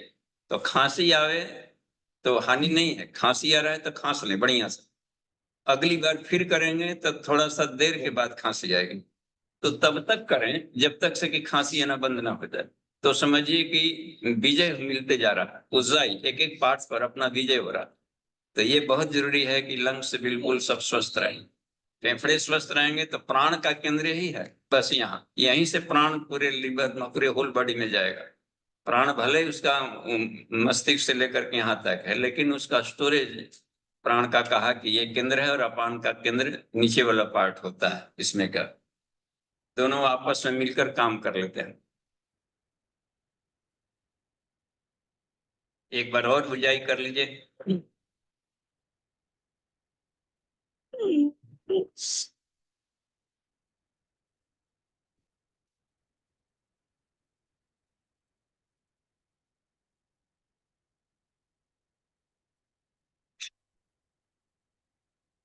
देखिए इसमें एक बार और करें, इसमें भस्त्रिका एक बार कर लें बोथ नोस्ट्रिल से, और जब लगे कि 9 टाइम से कुछ थकने जैसी बात है रुक दें, या पहले ही हो जाए 4-5 राउंड में तो रुक दें। बहुत अधिक थकावट में भी करते ना रहे कि नहीं 10 बार करना ही करना है, नहीं 2 बार 3 बार 4 बार में अपने को देखें कि हाँ हो गया मजा, तो रोक दें और फिर सूर्य भेदन के लिए राइट नोस्ट्रिल से लेकर के रोक लें और शक्तिशाली मुद्रा से चक्रों को जगाना शुरू कर दो। तो ये कमाल की बात हुई। ब्रीद आउट किए, बाहर रोक लिए, महाबंद अच्छा लगने तक, फिर राइट नॉस्ट्रिल से हम लोग खींचे नासिका से, प्राण खींचना है सविता का, दिव्य प्राण, डिवाइन एनर्जी कुंडलिनी तक ले जाना है, नीचे पाठक शरीर में भर लिए, अब रुक करके और तब वहां पर वहनी योगी क्रिया यानी स्वादिष्ठान मूलाधार को मिलाने की क्रिया करें। उसमें उसमें अग्नि प्राण का वास होता है स्वादिष्ठान, और कुंडलिनी है पूरा स्वादिष्ठान और मूलाधार के बीच में कुंडलिनी है, इसको योनि कहा जाता है। योनि कुंड पुरुषों के लिए भी योनि कुंड कहलाएगा, महिलाओं के लिए भी कहलाएगा, क्योंकि वहां पर कुंडलिनी शक्ति है दोनों के बीच में।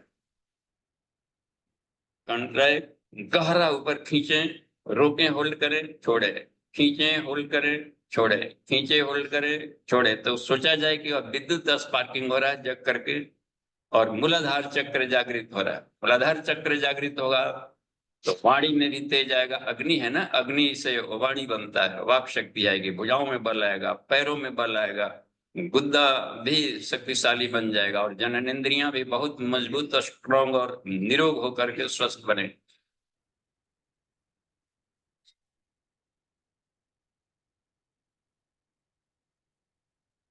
मल्टीपुल टाइम करें, बस उसको मल्टीपुल टाइम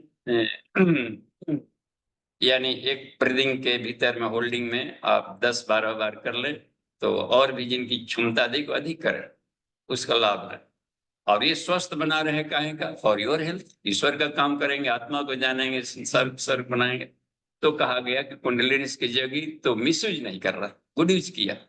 गुड यूज करना बहुत जरूरी है, शक्ति को जगाना, गुड यूज करना, बस ये 2 प्रोसेस ही रखे हैं।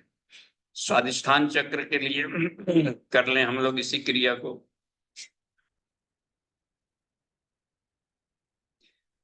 बार बार नहीं करना है तो ऊंचाई का लाभ लें, साइलेंट ऊंचाई अब करेंगे, अब भूख आवाज नहीं निकालेंगे, सीधे दोनों नोस्ट्रिल से लेंगे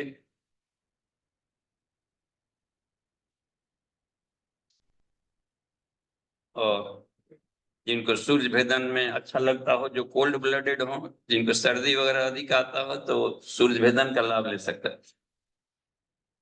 ये रोक लिए स्वादिष्ठान चक्रों को, फिर उसी से शक्ति चालनी मुद्रा के प्रोसेस से सोचा जाएगा कि स्वादिष्ठान चक्र की पंखुड़ियां सिकुड़ रही है खुल रही है, सिकुड़ रही है खुल रही है, यानी कि वो वहां पर इमिशन, प्राण ऊर्जा का इमिशन हो रहा है, वितरण हो रहा है ऊर्जा का वहां से।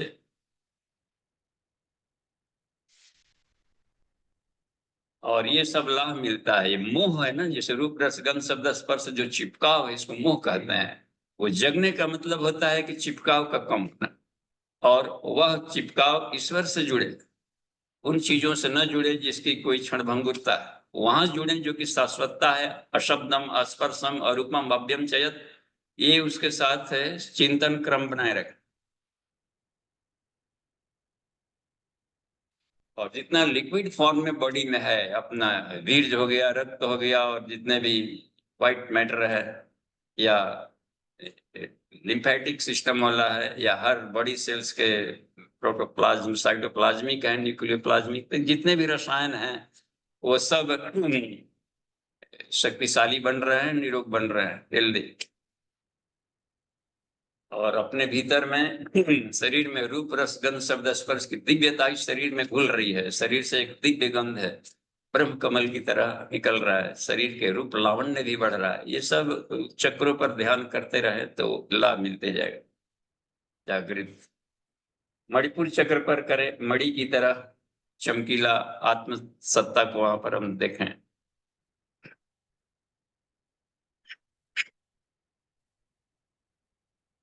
बीच में जैसे लग रहा हो तो कुछ एक राउंड भस्त्रिका कर ले और फिर सूर्य भेदन से वहां रोक ले।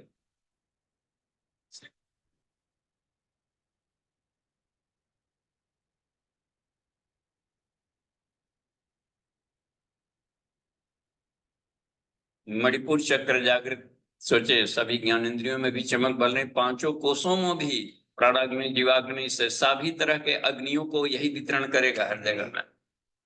चमका के रख लिया जाए अपने आप को।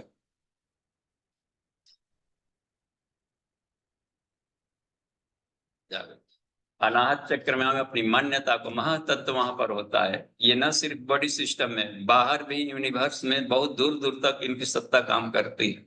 सूक्ष्म जगत से भी संपर्क ले आता है। और अपनी मान्यता कि मैं शरीर नहीं आत्मा हूँ, शुद्ध हूँ, पवित्र हूँ, शांत हूँ, यहीं से अपना करवट बदलिए मान्यता का। शरीर भाव से आत्म भाव में आने का कोशिश किया जाए। सांसारिक भाव से, शरीर भाव से अपने निकाले और आत्म भाव में आए वहां पर।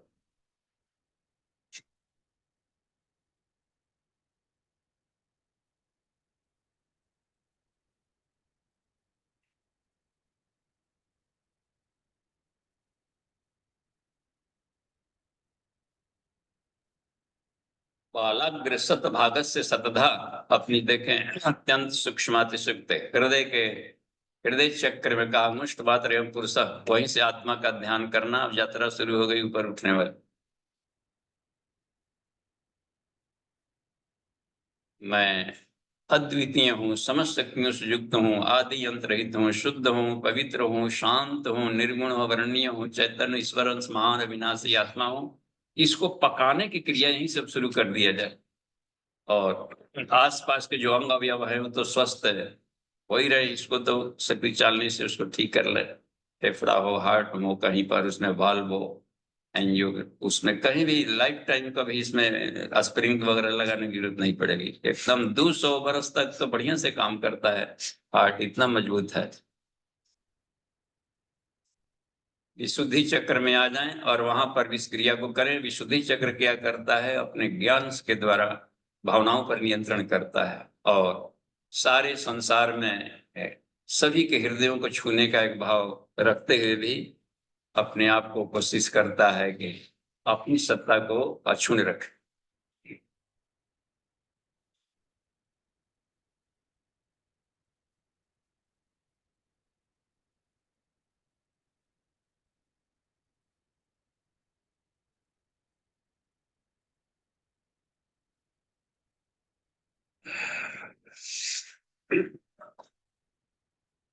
बाद में जो ऊपर ध्यान गहराई में जाएं तो एक्शन कम होते जाएगा। नाक बंद करने खोलने की भी जरूरत नहीं पड़ेगी। केवल भावनाओं के द्वारा ही जैसी ऊर्जा चाहेंगे लाएंगे, जैसी ऊर्जा चाहेंगे वितरण करेंगे। आज्ञा चक्र में जाएं, देखिए उसमें 9 चक्र बता दिया है। मस्तिष्क में 4 चक्रों को बता दिया है योगराज उपनिषद ने। तालु चक्र को एक अलग गिना दिया है। भ्रू चक्र कह दिया है पिट्यूटरी ग्लैंड वाले एरिया को, बाइलोब वहां पर अज्ञा चक्र। पिनियल ग्लैंड को वहां पर ब्रह्मरंध्र में उसको कह दिया है चक्रों का। और एक सुखमंडल यहाँ पर ज्योतिर्मंडल में व्योम चक्र कह दिया सहस्रार को। तो 9 चक्र गिना, काउंट कर लिया। इसका मतलब है कि और सूक्ष्मीकरण कर दिया है। तो आज्ञा चक्र में जब हम जाएं तो दोनों के बीच में, यानी कि पिनियल पिट्यूटरी का दोनों का एक साइकिल बना करके आज्ञा चक्र बनता है। पूरी गुरुदेव ने दोनों को लिंक किया है आपस में आज्ञा चक्र में। दो नेत्र हैं, जैसे बाहर तो भीतर भी दो नेत्र है पिनियल पिट्यूटरी को, तो दोनों के बीच में हम मिड ब्रेन में कहीं पर ध्यान को केंद्रित करके वहां पर से आत्मसत्ता से त्रिकुटी में ध्यान करके लाभ ले लें सबका, तालु वाले का भी, आगे का भ्रू चक्र का भी, पीछे नील का भी, पूरा का पूरा समग्रता का लाभ ले लें। इन केंद्रों को तो जगा दिया, लेकिन यद यद पश्यति तत्सर्वम् आत्मेति, यह भाव से देखें। इन आंखों से जो भी दृश्य देखेंगे सब में ईश्वर तत्व को झिलमिलाते हुए देखने का अभ्यास करेंगे। अब हर एक ध्वनियों में भी कान जो भी सुनेगा उसमें ईश्वरीय दिव्य संदेशों को ग्रहण करेंगे। भले मान अपमान जैसा बाहर के लोगों के लिए लगे, लेकिन हमें उन ध्वनियों में ईश्वरीय संदेश को सुनेंगे और आत्म समीक्षा करते हुए आगे बढ़ते रहे। जो स्वाद हो, जो रूप हो, जो रस हो, स्पर्श हो, इस सभी ज्ञानेंद्रियां वहीं पर है। और बर्बरी ने देखिए कितना बढ़िया आज्ञा चक्र उसका कृष्ण ने जगा दिया वहां पर से सहयोग से साधक की हो, तो हर जगह कृष्ण ही दिखता था उसको। युद्ध में कोई मर रहा है तो कृष्ण है, मारने वाला कृष्ण है। इसका मतलब होता है कि यद यद पश्यति तत्सर्वम् आत्मेति, ये आज्ञा चक्र का काम होता है वहां से, ये सब पर नियंत्रण कर। सहस्रार चक्र में अब लाभ लें तथा शांति अपने आत्मा का ध्यान करें सहस्रार चक्र में, और उस आत्मा निखिल आकाश चिदाकाश वहां पर बिल्कुल वो महाकाश है, बिल्कुल उसमें परमाकाश जिसे कह दिया जाता है, परब्रह्म का आकाश चिदाकाश। और पूरे निखिल ब्रह्मांड में अपने को सूर्य की तरह चमकते देखें और अपने केंद्र में परब्रह्म की सत्ता को देखे जाए। अथाह आकाश है, चिदाकाश है, अथाह आनंद शांति में, आनंद में अद्वितीय समस्त शक्तियों से जो आदि अंतरहित शुद्ध पवित्र शांत निर्गुण अवर्णनीय चैतन्य, इसके एक एक गुणों को देर तक स्मरण करते हुए उसमें अनुभूति तक लिया जाए।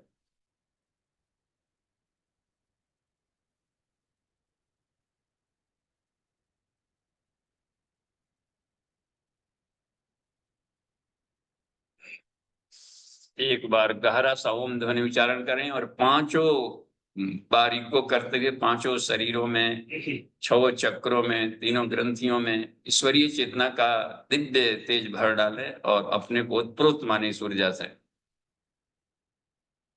ओम।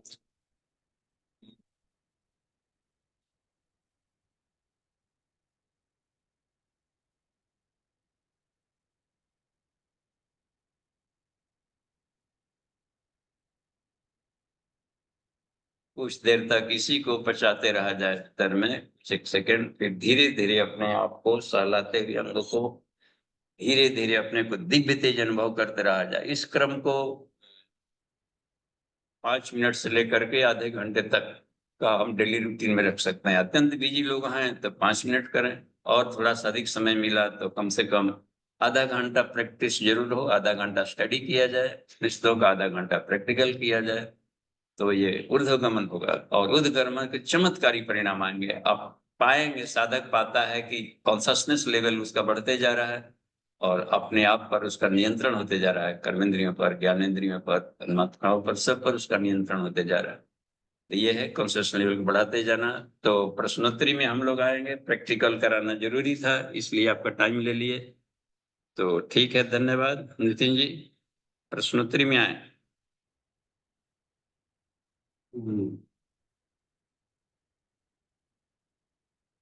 हाँ, चलिए वहां पर देखिए एक एक को बारी बारी से, जिनका हैंड रेज है। हाँ नितिन जी। हाँ अमन जी, जी आवाज बाबू नहीं। जी। जी जी जी, मैं अभी हैंड रेस कर।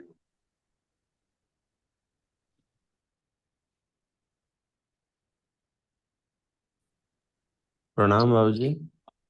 हाँ जी हाँ जी प्रणाम। प्रणाम। शांतिलाल पटेल बोल रहा हूँ। हाँ जी हाँ कहा जी जाए।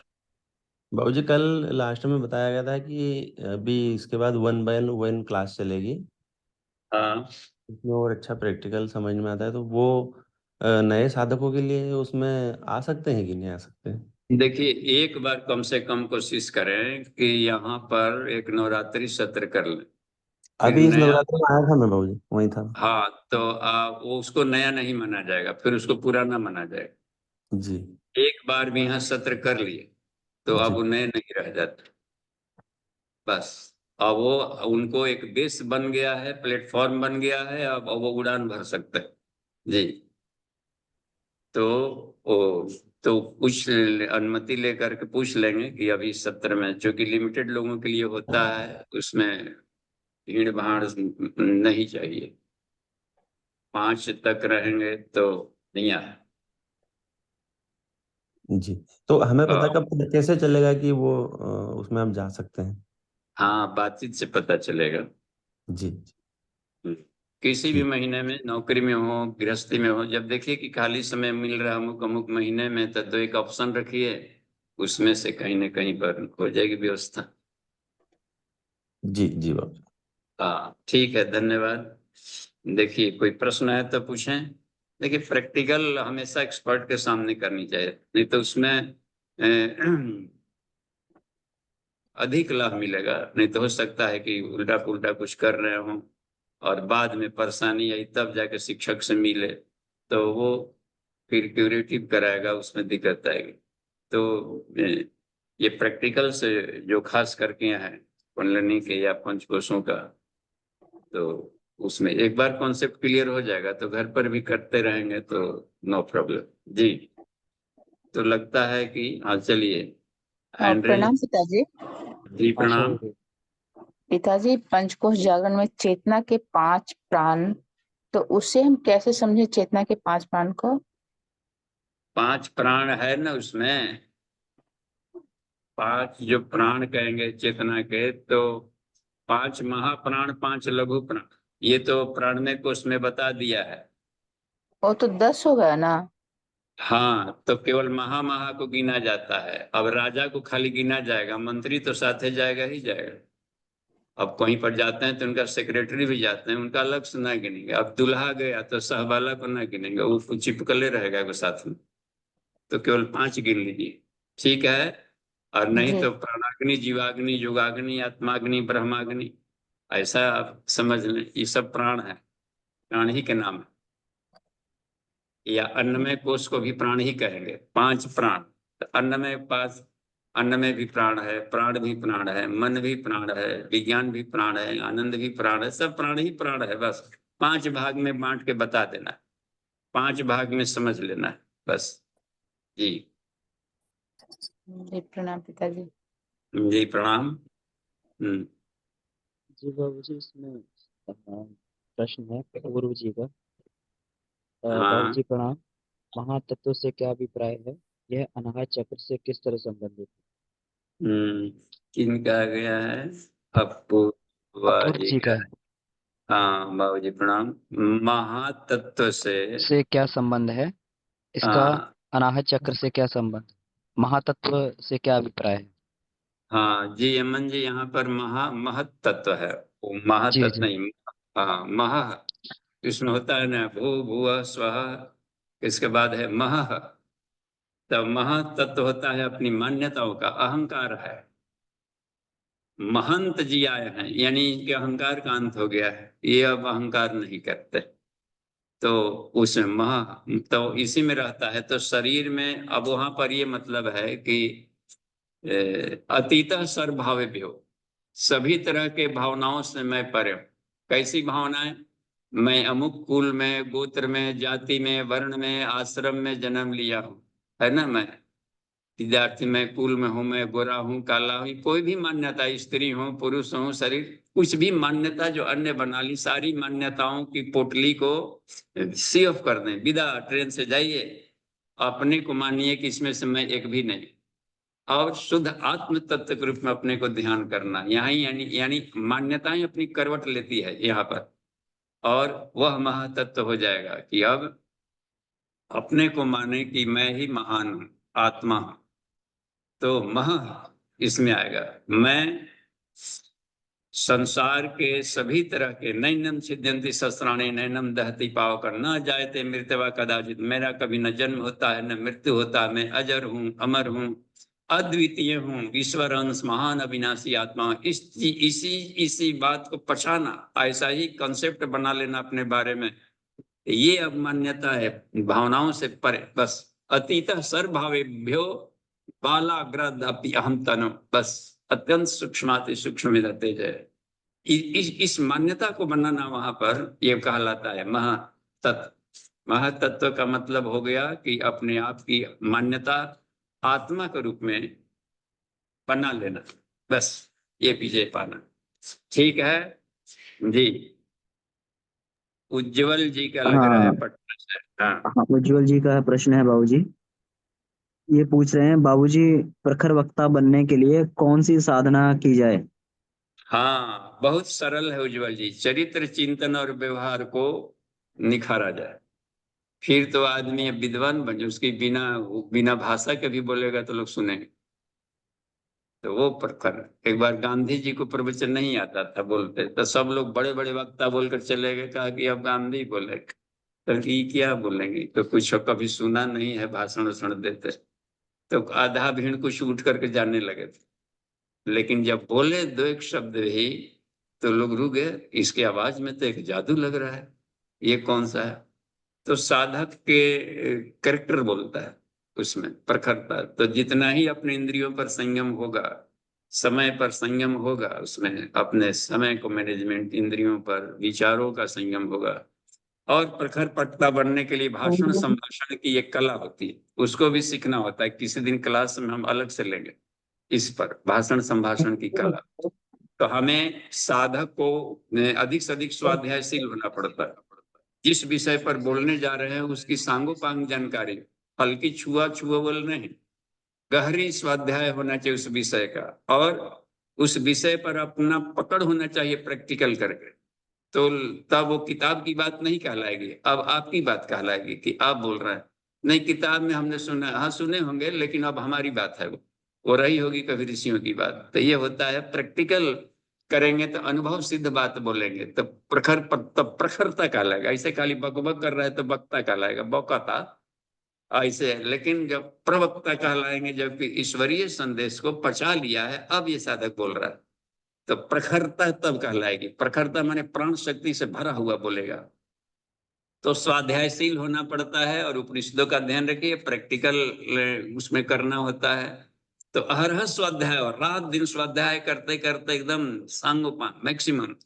और मैं उसमें कहाँ हूं, इसको मूल्यांकन करते हुए उसको पकाना पड़ता है। तो वाणी में तो जैसे ही जाएगी तो सरस्वती नाचती है जीवा पर, साधक के जीवा पर सरस्वती नृत्य करती है। इसका मतलब उसका खुद का जीवन सरस है तो सरसता ही फूटेगा हर जगह से। तो ये हुआ बनता है। फिर उसके लिए क्या भीतर बाहर एक जैसा बोलेगा तो बोलेगा आराम से। अच्छा, और भी होता है, सामने वाले को देखना पड़ता है कि उसकी डिक्शनरी कितना है। हम बड़े बड़े वैदिक शब्द बोल रहे हो, अब बैठे हैं सब किसान लोग टुकुर टुकुर देख रहे, पता नहीं महात्मा जी का तो बोल रहे हैं, लेकिन लगता है कोई बढ़िया बात बोल रहे हैं, तो ऊपर ऊपर से छहल जाता है। तो हमें उनकी भाषा का प्रयोग करना है बस। तो ये प्रखर चीज है कि एक ही एकोम सद विपरा बहुधा वदन्ति, एक ही सत्य को जो बहुत प्रकार से समझा सकता है उसको सद विपरा कहता है। तो वो सद विपरा है, कुशल शिक्षक है। तो हमें ये कोशिश करना चाहिए कि उन शब्दावलियों को हम सरल करके इनके डिक्शनरी में ढालें, ट्रांसलेटर। तो ये प्रखर प्रवक्ता है कि उनकी बात मान ली, नारद जी की बात मान लिया, रत्नाकर डाकू वाल्मीकि बन गया। बाकी लोग मनाने जा रहे थे, पता नहीं क्या क्या शास्त्र की भाषा बोलते होंगे, नहीं समझ में आ पाया, ठेठ भाषा हम जाके समझा दी, बात बन गई। तो ये ग्रह करना है कि हमें गांव में जाएं तो गंवई भाषा बोलें, विद्वानों के बीच में विद्वान की भाषा बोलें, और वैज्ञानिकों के बीच में जा रहे हों तो वैज्ञानिक टर्मिनोलॉजी से बात करें, तब प्रखर कहलाएगा। ये प्रखरता इसकी है। तो उसलिए अपने शब्दकोश को भी बढ़ाना होता है, स्वाध्यायशील बनने पड़ता है। तो ये कुछ है। और लोगों की झपकी आ रही हो तो उबने न दें। तो हमें लचका ढचका होता है संगीत में, मार दिया चुम कर दिया, तारे यज्ञ कुछ हो रहा है तो उनको कुछ मन लायक बात करिए कि वो भीड़ जा भी रहता, अरे सुन सुन, बच्चा हल्ला कर रहा है तो माइक समाये, लड़का शांत हो जाए। नहीं, ये प्रखर प्रवक्ता काम नहीं। कुछ ऐसा बात बोल दिया कि बच्चों की काम की, अरे तब अरे सुन सुन, लड़के पास कर जाएंगे, खूब खेलेगा तब वो पास करेगा, ऐसा फॉर्मूला बता रहे हैं। देखिए सारे बच्चे चुप हो जाए। तो हमें समूह को बांध कर चलने में एक एक कैडर का व्यक्ति हो तो प्रवचन करना आसान होता है। जैसे मान ली कि एडवोकेट सेल में गए, केवल एडवोकेट बैठे हैं, तब तो आसान है। ऐसे जगह बैठे हैं, इसमें कुछ एडवोकेट हैं, कुछ हैं टमाटर बेचने वाले बैठे हैं, कुछ झींगा पुठिया मछली मारने वाले भी बैठे हैं, कुछ साधु महात्मा भी कोने में बैठे हैं, तो कुछ लड़के भी खेल रहे हैं उनके चेंपो करने। ये बहुत कठिन होता है ऐसे माहौल को शांत रखना। तो इसमें जो शांत रख ले वो प्रखर प्रवक्ता है। उसमें सबकी काम की बात भी बोल देगा। किसे ये ऑर्केस्ट्रा रहता है ना बजाने वाले, वहां भी एक मार आता है, ये डूंग से मार देगा। तो उसमें दिखना होता है। पर फर्क प्रवक्ता एक और काम है, जितना समय दिया गया है उसी समय में बोले। अलग से कहा जहां घंटी बज गई तो समझिए कि एक चाटा लगा है, वो तो घंटी नहीं है। तो उसमें है कि आप फाउल जा रहे हैं तब क्या करे बेचारा, घंटी देगा। एक जगह था कि अब समय अधिक होता, अब महात्मा जी को कैसे रोक सकते हैं कि अधिक आप बोल रहे हैं, घड़ी नहीं है तो दूसरे का समय सब टाइम पर है। तो एक जगह परिपाटी देखे कि अच्छा हमको लगा कि उनके सामने को फूल रख दिया जाता था, तो सम्मान का सम्मान भी हो गया। उस समझ जाए कि ये फूल नहीं है, तो आपके लिए एक डांट है ये कि अब आपका समय खत्म हो गया, दूसरे का फूल खा रहा, ये दूसरे का हिस्सा था आपके हाथ में आ गया। तो एक तो रह गई कि वो अच्छा। पर खैर प्रवक्ता एक और काम है कि जैसे मान लीजिए कि बहुत सारा नॉलेज है, तो सारे नॉलेज का ना बखान करे, कोई एक चीज पकड़ ले। अब से तुलसी पर, तो तुलसी पर इतना बोल दें कि आज भागे भागे जाके तुलसी लगाएगा ही लगाएगा।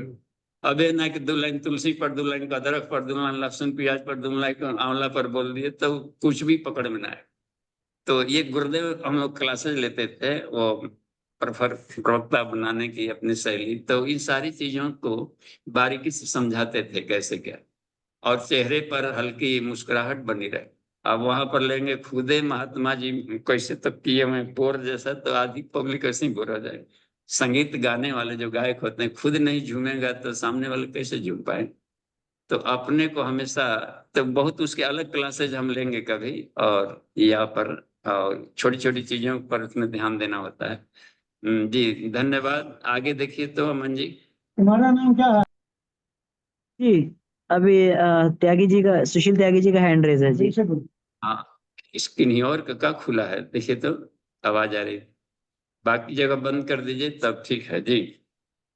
हाँ जी जी, प्रणाम भाई बाबूजी। साहब प्रणाम। प्रणाम प्रणाम। बाबूजी मेरे दो जिज्ञासा है। एक जिज्ञासा तो ये कि आप अभी महातत्व के बारे में बता रहे थे कि अपनी मान्यताओं को डाइवर्ट करना कि मैं विशुद्ध आत्मा हूँ।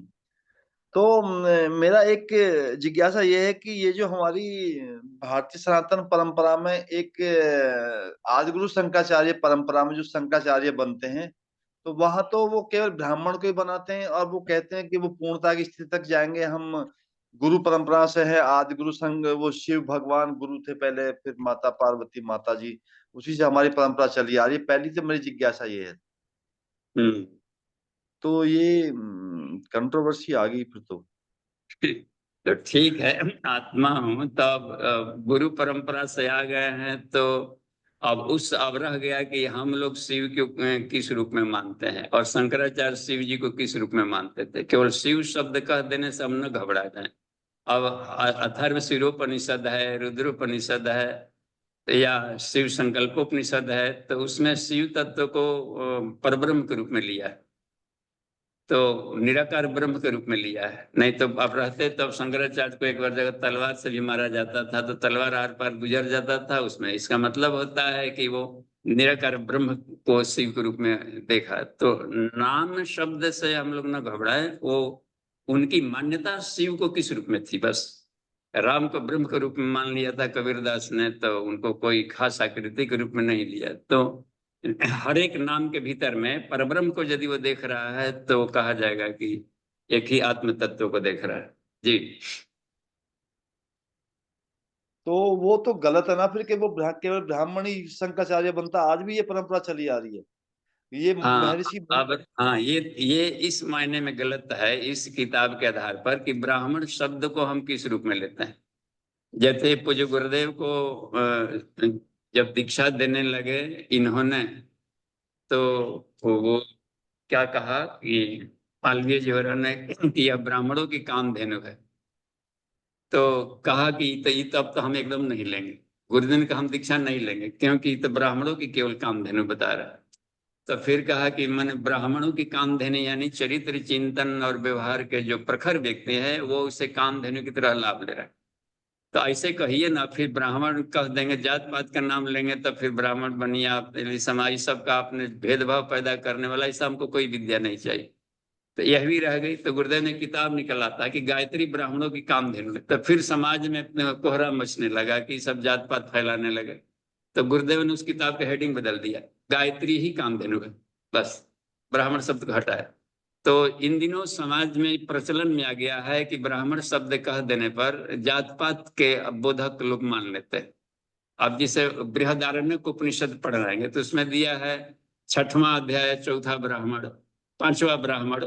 तो ब्राह्मण माने ब्रह्म ज्ञान का अध्याय, तो वहां ब्राह्मण शब्द दिया है, ब्रह्म ज्ञान के रूप में दिया है। तो इन शब्दों का भी प्रयोग ऐसे हुआ है, तब न ब्राह्मण लोग ही पा सकते हैं। इसका मतलब है कि ब्रह्म तेज, ब्रह्म वर्चस्व, आत्म वर्चस्व के साधक पाएंगे जो आत्मा की खोज में लगे हुए हैं। तो इस अर्थों में लेंगे तो शाश्वत अर्थ है, जात पात में लेंगे तो एक कदम नहीं चलने वाला, क्योंकि विभिन्न जातियों में निरालंबो उपनिषद, वज्र सूचकोपनिषद में बताया है कि सभी जातियों से निकले हैं महात्मा लोग। चंडाल कुल उत्पन्न निकल गए थे वाल्मीकि करके ब्रह्म समान। तो वो एक है कि ब्रह्म तेज संपन्न बनना पड़ता है। तो हमें उपनिषद के व्याख्याओं को महत्व देना है जी।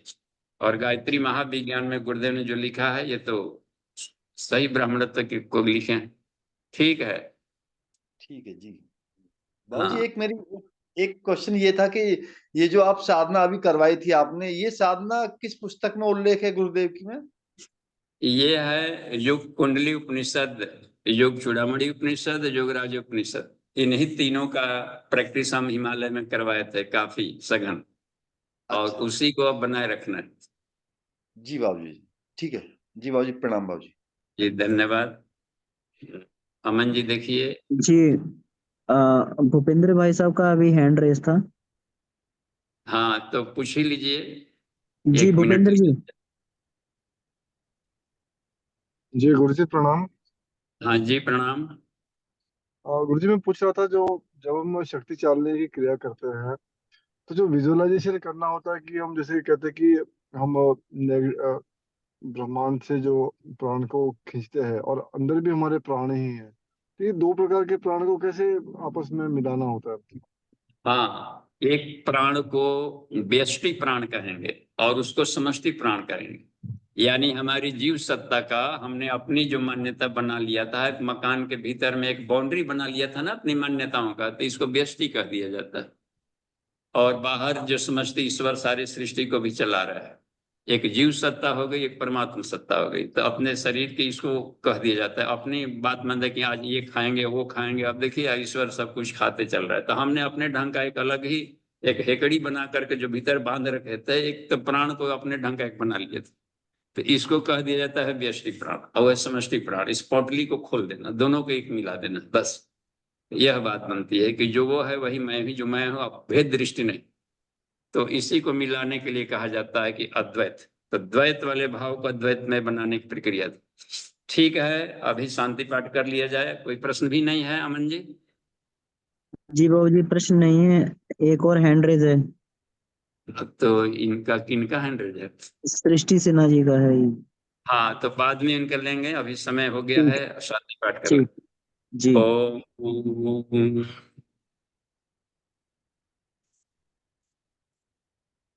शांति शांति शांति। समाप्ति। प्रणाम।